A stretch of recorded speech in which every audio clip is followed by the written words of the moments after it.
खेलते रहो, टीवी देखते रहो, हंसते रहो, किताबें पढ़ते रहो।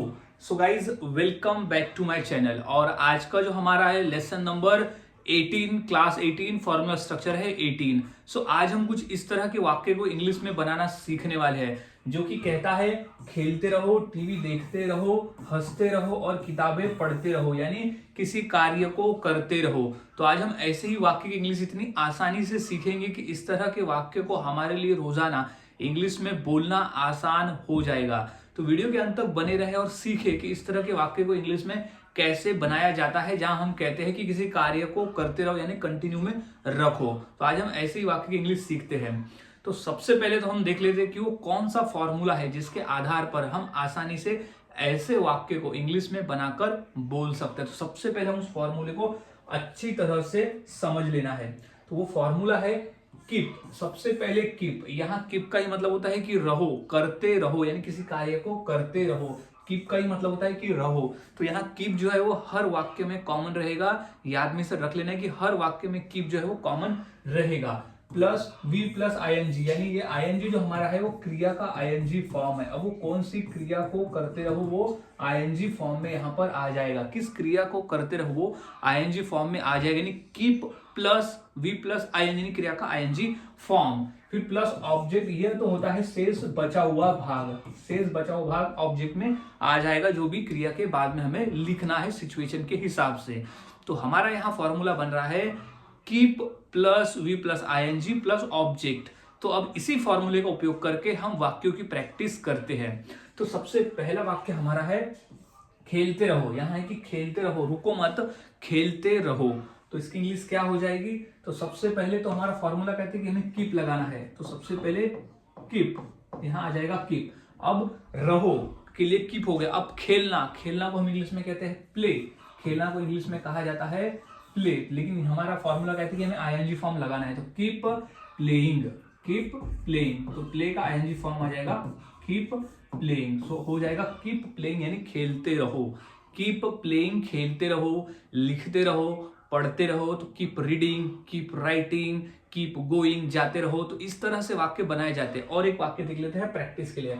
अब टीवी देखते रहो। अब तुम टीवी देख रहे हो तो टीवी देखते रहो। तो इसकी इंग्लिश क्या हो जाएगी वो देख लेते हैं। तो रहो की इंग्लिश तो हम देखते हैं कि कीप। यहाँ कीप तो कॉमन ही रहेगा, कीप को कभी छोड़ना नहीं है, क्योंकि कीप का ही मतलब होता है रहो। तो कीप, अब टीवी देखते हुए, तो देखना को हम इंग्लिश में कहते हैं वॉच। देखना को तो और भी हम कहते हैं सी यानी भी देखना होता है, लेकिन टीवी देखने के सेंस में हम देखना को वॉच कहते हैं। तो टीवी देखते रहो तो क्या होगा? कीप वॉचिंग, कीप वॉचिंग, यानी आईएनजी फॉर्म। वॉच का हो जाएगा ING form keep watching TV. तो टीवी देखते रहो, keep watching TV. So guys इस तरह से वाक्य बनाए जाते हैं और बोले जाते हैं। काफी आसान है, बस फॉर्मूले को याद में रखना होता है। फॉर्मूले अगर याद में रहता है तो आप आसानी से ऐसे वाक्य को इंग्लिश में बनाकर बोल सकते हो। कुछ और वाक्य देख लेते हैं प्रैक्टिस के लिए। जैसे चलते रहो, अब तुम चल रहे हो तो चलते रहो, रुको मत। तो इसकी इंग्लिश हो जाएगी, सबसे पहले तो आ जाएगा कीप, कीप। अब चलना, चलना को इंग्लिश में कहा जाता है वॉक।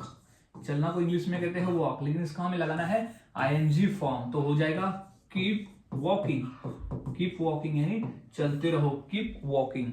तो इस तरह से वाक्य बनाए जाते हैं और बोले जाते हैं। एक और वाक्य देख लेते हैं, जैसे हंसते रहो। अब तुम हंस रहे हो तो हंसते रहो, रुको मत, हंसते रहो। तो हो जाएगा कीप, कीप लाफ, यानी हंसना। तो इसकी ये हो जाएगी आईएनजी फॉर्म लाफिंग। तो कीप लाफिंग यानी हंसते रहो, कीप लाफिंग, हंसते रहो। तो इस तरह से वाक्य बनाए जाते हैं और बोले जाते हैं। काफी आसान है, बस फॉर्मूले को याद में रखना होता है। फॉर्मूले अगर याद में रखते हो तो ऐसे वाक्य को आसान हो जाता है इंग्लिश में बनाना और फिर उसे अपने रोजाना के बोलचाल में बोलना। ये काफी इंपॉर्टेंट है, क्योंकि ऐसे वाक्य को तो हम अपने रोजाना की हिंदी के बोलचाल में बोलते ही है। जैसे देखते रहो तो कीप वॉचिंग, जाते रहो तो कीप गोइंग, सोते रहो तो कीप स्लीपिंग। तो इस तरह से वाक्य बनाए जाते हैं और बोले जाते हैं। काफी इंपॉर्टेंट है ये स्ट्रक्चर। अब और प्रैक्टिस कर लेते हैं। जैसे किताबें पढ़ते रहो। अगर तुम किताबें पढ़ रहे हो तो किताबें पढ़ते रहो, रुको मत, किताबें पढ़ते रहो। तो हो जाएगा कीप, कीप सबसे पहले रहो की इंग्लिश हो जाएगी कीप। अब क्या करते रहो? किताबें पढ़ते रहो।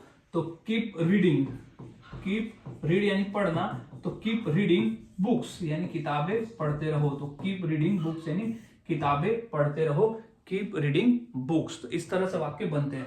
अब लिखते रहो, लिखने का काम जो है वो तुम करते रहो, तो इसकी इंग्लिश हो जाएगी कीप,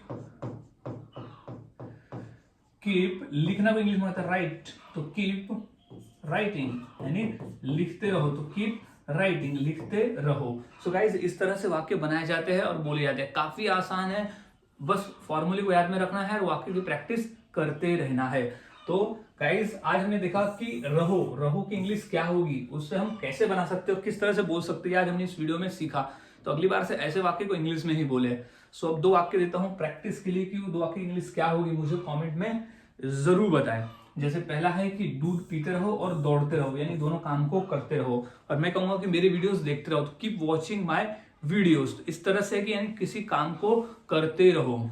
सो गाइज आज हमने सीखा कि रहो यानी किसी भी वाक्य में कॉमन अगर रहो आता है तो हम उसे कैसे बना सकते हैं और कैसे बोल सकते हैं। तो जितना अधिक है प्रैक्टिस करते रहे, क्योंकि जितना अधिक प्रैक्टिस करोगे उतना आसान हो जाएगा वाक्य को बनाना और फिर उसे बोलना। सो मिलता हूं ऐसे ही और नए सेंटेंस स्ट्रक्चर के साथ अगले वीडियो में। तब तक के लिए चैनल के साथ बने रहे, वीडियोस को देखते रहे और इसी तरह से प्रैक्टिस करते रहे।